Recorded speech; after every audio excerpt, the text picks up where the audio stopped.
এই অর্জন বাংলাদেশের কোন দলের অর্জন না, এই অর্জন বাংলাদেশের কোন কোন রাজনীতি ব্যক্তির অর্জন না। এই অর্জন হচ্ছে বাংলাদেশের ওই প্রাইমারি স্কুলের যে শিক্ষার্থীটা মারা গিয়েছে সেই শিক্ষার্থীর অর্জন। ওই অর্জন ওই বেগম রোকেয়া বিশ্ববিদ্যালয়ের চতুর্থ বর্ষের আবু সাইদ তার বুকের তাজা রক্ত ঢেলে দিয়েছে, তার রক্তের অর্জন। এই অর্জন আমার বরিশালের রহমতপুরের যে ফয়সাল ভাই মারা গিয়েছে ওই ভাইয়ের মৃত্যুর মাধ্যমে এই অর্জন।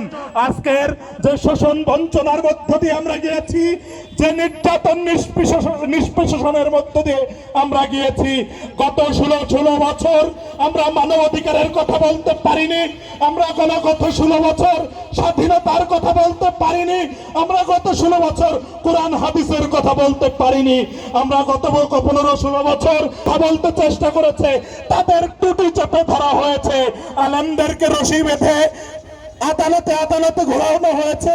মানবাধিকার কর্মীরা যারা সত্য সুন্দরের কথা বলতে চায় তাদের কণ্ঠকে বাজেয়াপ্ত করে দেওয়া হয়েছে। গত 16 বছর উঁচু নিচু পদদলিত হয়েছে। আজকে ধর্মে যুদ্ধ শুরু হয়ে গিয়েছিল। আজকে বৈষম্য বিরোধী ছাত্র আন্দোলনের অন্যতম সমন্বয়ক হিসেবে, একজন মানবাধিকার কর্মী হিসেবে আপনাদেরকে নিয়ে উদাত্ত আহ্বান তুলতে চাই। এই বাংলাদেশে যে বৈষম্য, যে ফ্যাসিস্ট, যে স্বৈরাচারের কবর রচনা করেছি, এই ফ্যাসিস্ট সিচুয়েশনের আর দ্বিতীয়বার আমরা দেখতে চাই না। সম্মানিত উপস্থিতি, এই বাংলাদেশ 1971 সালে রক্তের বিনিময়ে আমরা অর্জন করেছি। যে রক্ত ছিল ক্ষুধা দারিদ্রতা মুক্ত একটি দেশ হবে, যে রক্ত ছিল উঁচু নিচু পদদলিত হবে না, যে রক্ত দেওয়ার কারণ ছিল ধর্মে যুদ্ধ লাগবে না, যে রক্ত দেওয়ার কারণ ছিল মানুষকে ছোট করে দেখবে না। আমরা এই 24 সালের স্বাধীনতার মাধ্যমে সেই বাংলাদেশ প্রতিষ্ঠিত করবো ইনশাআল্লাহ।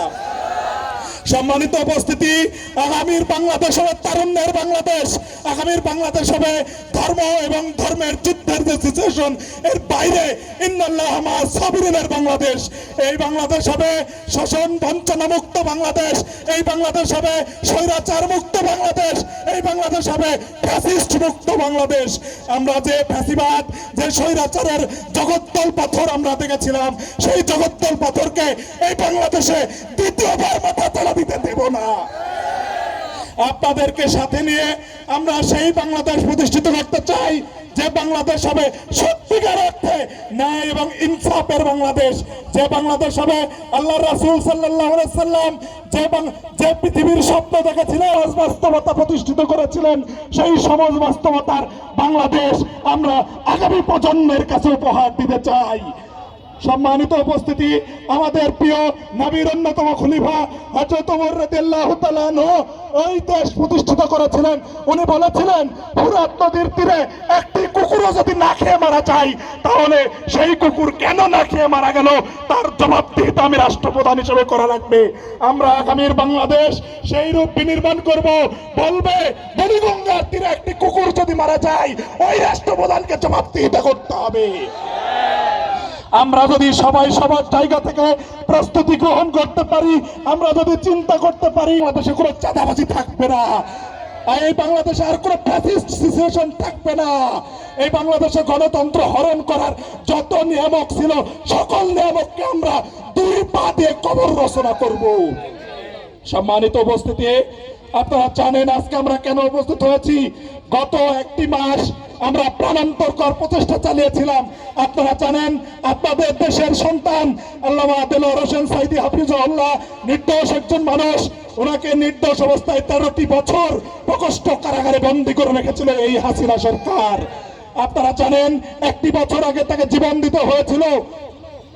তার জানাজার নামাজটা পর্যন্ত আমরা ঠিক মতো পড়তে পারি নাই। আপনারা জানেন, ওনার রায় যখন হয়েছিল তখন 2-3 দিনের মধ্যেই প্রায় 200 মানুষ এদেশের আপামার তৌহিদি জনতা জীবন দিয়েছিল। সেই জীবন দেওয়ার মধ্য দিয়েও আমরা আল্লাহ সুবহানাহু ওয়া তাআলার বিশেষ সাহায্য নিয়ে আমরা জীবন দেওয়ার সর্বশেষ পর্যায়ে এসেছে। গত 5ই আগস্ট আমরা এই হাসিনা সরকারকে বিদায় করতে পেরেছি।